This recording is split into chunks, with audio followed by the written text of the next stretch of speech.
So guys, let's continue our concept about average and instantaneous concepts. Okay, see, uh, after going through last few videos and concepts, I hope you're comfortable with the concept of average. And in last lecture, I have taken the concept of instantaneous time. So now in this video, we have to jump to a very important concept, average displacement. Actually, if average displacement word is coming, this is nothing but total displacement. Total displacement is nothing but resultant displacement. What does it mean? And these things will give you idea when we will be taking the concept of average velocity. So average velocity is nothing but total distance divided by total time taken, right? So understand this. Suppose you are sitting at this point, this is point A, and you are going here 3 meter, and then you are going here 4 meter. Then I can ask questions here. Suppose you have traveled this distance in 5 seconds and further this distance in 5 seconds. So I can ask you two questions here. First question I can ask your average speed, and second question I can ask your average velocity. So you know, to calculate average speed, you will apply the formula of total distance divided by total time. Okay, total distance is nothing but you will go from A to B and from B to C, right? Means 3 meter plus 4 meter divided by total how much time you have consumed, total how much time you have wasted in this journey. Okay, so that is nothing but 5 second when you were traveling 3 meter, and then further 5 second when you were traveling 4 meter. So this is going to be 7 meter divided by 10. This is going to give 10 seconds. This is going to give you 0.7 meter per second. So this data what you have got as answer 0.7 meter per second, this data is the value for average speed. But same concept we have to apply to find out average velocity, but with different formula. Here we have used total distance, but in case of average velocity I will be using total displacement. So displacement means shortest distance between 2 points.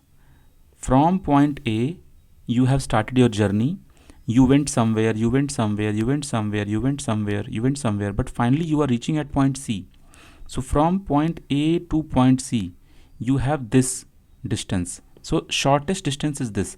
This is only known as resultant displacement or total displacement or average displacement. Okay, or you simply say displacement. You can simply say displacement also.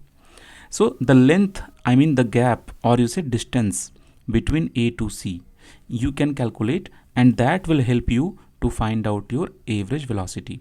So your average velocity is nothing but your total displacement, or you can simply say your displacement divided by total time. Okay, so see, time will be same, because when you are displacing from A to C, how are you displacing? You went A to B, then you went B to C. So 5 seconds here and 5 seconds here also same. So total 10 seconds. So time is same. Either you calculate average speed or you calculate average velocity, but distance and displacement part is different. So total displacement is going to be, you can calculate using Pythagoras theorem. So this is 3 meter, this is 4 meter. So you need to calculate the length of hypotenuse. So the length of hypotenuse is going to be your displacement. How will you calculate that? Very easy. You just apply Pythagoras theorem. How to apply Pythagoras theorem? How will you calculate the hypotenuse? I have not taught this part in mathematics. Still, I will, when I will run a playlist for mathematics, when I will record videos, there I will teach you. But right now you know that you just do 3 square plus 4 square means square of this length, and you take under root, so answer will come 5. So 5 meter.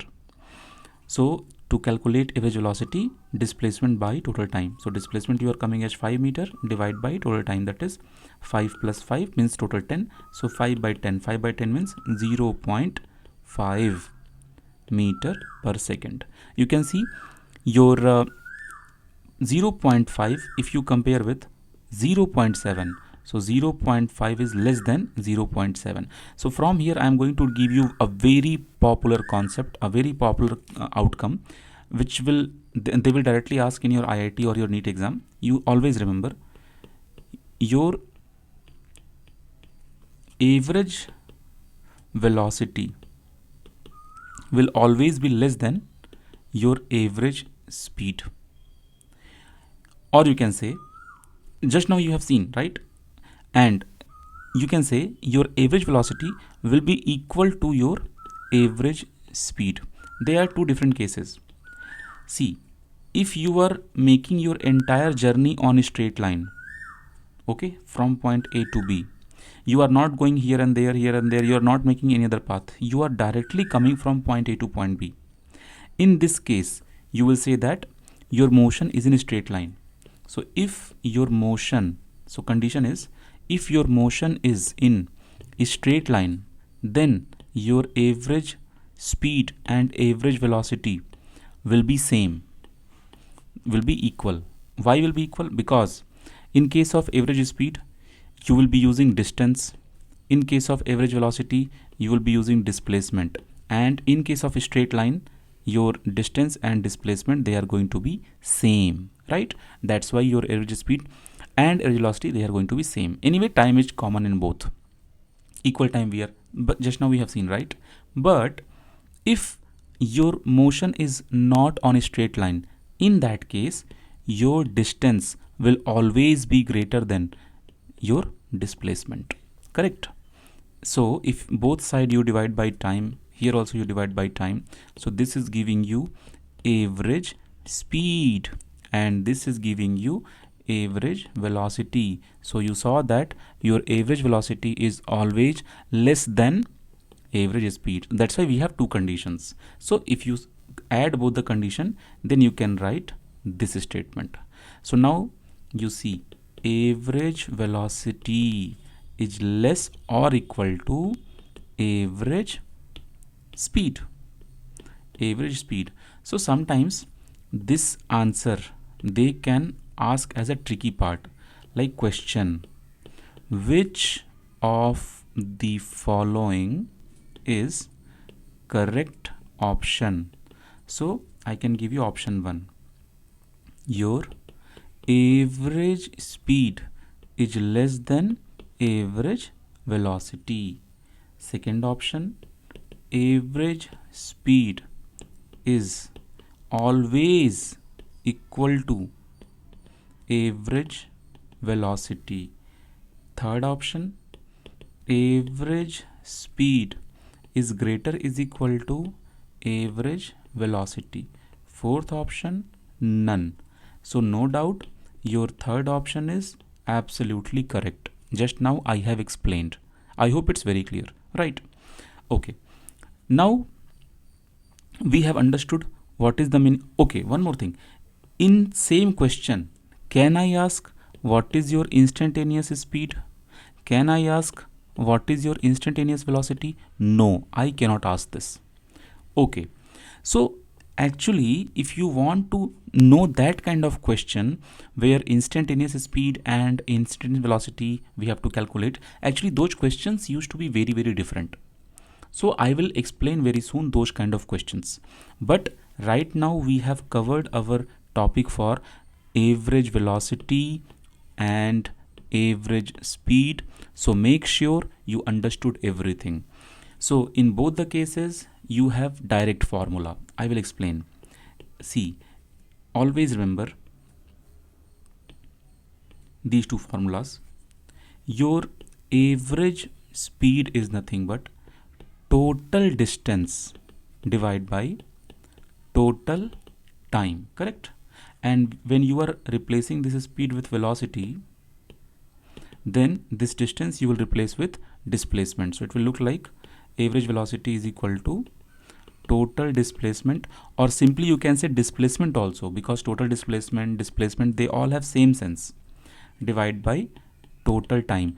Total time means how much time you have taken in the journey, right? Or you can say time taken, anything. So these two formulas are done.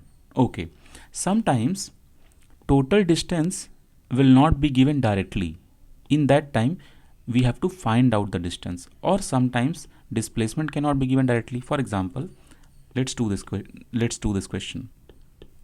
A person travels 10 kilometer sorry. A person travels in, okay, let's take this in this way. A person travels from point A to point B with the speed of 10 meter per second for 5 seconds. Same person travels from point B to point C with 20 meter per second in 15 seconds, for 15 seconds. I should write here for. Calculate average speed and average velocity of the person if A, B, C are in a straight line. Now you do one thing. Pause the video and think whether you are able to solve the numerical, and now see my solution. But first you give a try. Pause the video and give a try. Now see my solution. See, they are saying this is a point A, this is point B, this is point C, and person is traveling A to B, person is traveling B to C. They are asking average speed. So average speed you cannot calculate directly. Given data is not in direct way, means it's not like they have given this distance and they have given this distance and time, add both the distance, add both the time and divide, you got the answer. Data is not given directly. Indirect question is framed. So that's what I was discussing now. So to calculate average speed, you need to calculate your total distance. So A to B total distance is not given. They have given to travel point A to B, speed is given with 10 meter per second speed in 5 seconds, for 5 seconds. So 10 meter per second speed, like you are moving in this direction and you are spending 5 seconds. So see guys, first your job is to calculate how much distance is this. So very easy. You know how will you calculate this distance? Simple formula. If you know velocity, that is constant velocity, or you say speed, and if you know time, with the help of velocity and time you can find out, right? How will you find out with the help of speed and time? Simply multiply both. So if you multiply 10 into 5, then you will be getting how much distance you have traveled. So the same job you will do for B to C also. In case of B to C, from B to point C, 20 meter per second for 15 seconds. So you got the distance 20 into 15. You got both the distances. A to B distance is, if you multiply 10 into 5, you are coming 50 meter, and if you multiply 20 into 15, you are getting 300 meter. So here you have 50 meter and here you have 300 meter. But finding distance is not our main job. Our main job is to calculate average speed. That's why I am writing like this. And total time is always clear. 5 second A to B, then again 5 second B to C. So total 10 second. So it's very clear. This 50 meter here and this 300 meter here. So this is giving you 350 meter, divide by 10. So total you got 35 meter per second. And your average velocity will be equal to average speed, that is nothing but 35 meter per second. Sorry, it is meter per second. Why it is 35 meter? Why it is same? Because motion was in a straight line. So if motion is in a straight line, then your distance and this distance, if you add, that will give you same value of final displacement. Means distance and displacement, they are same. I hope this part is clear, right? So now we have to see that concept where we should be able to calculate instantaneous properties like instantaneous speed and instantaneous velocity, right? So let's do in next video.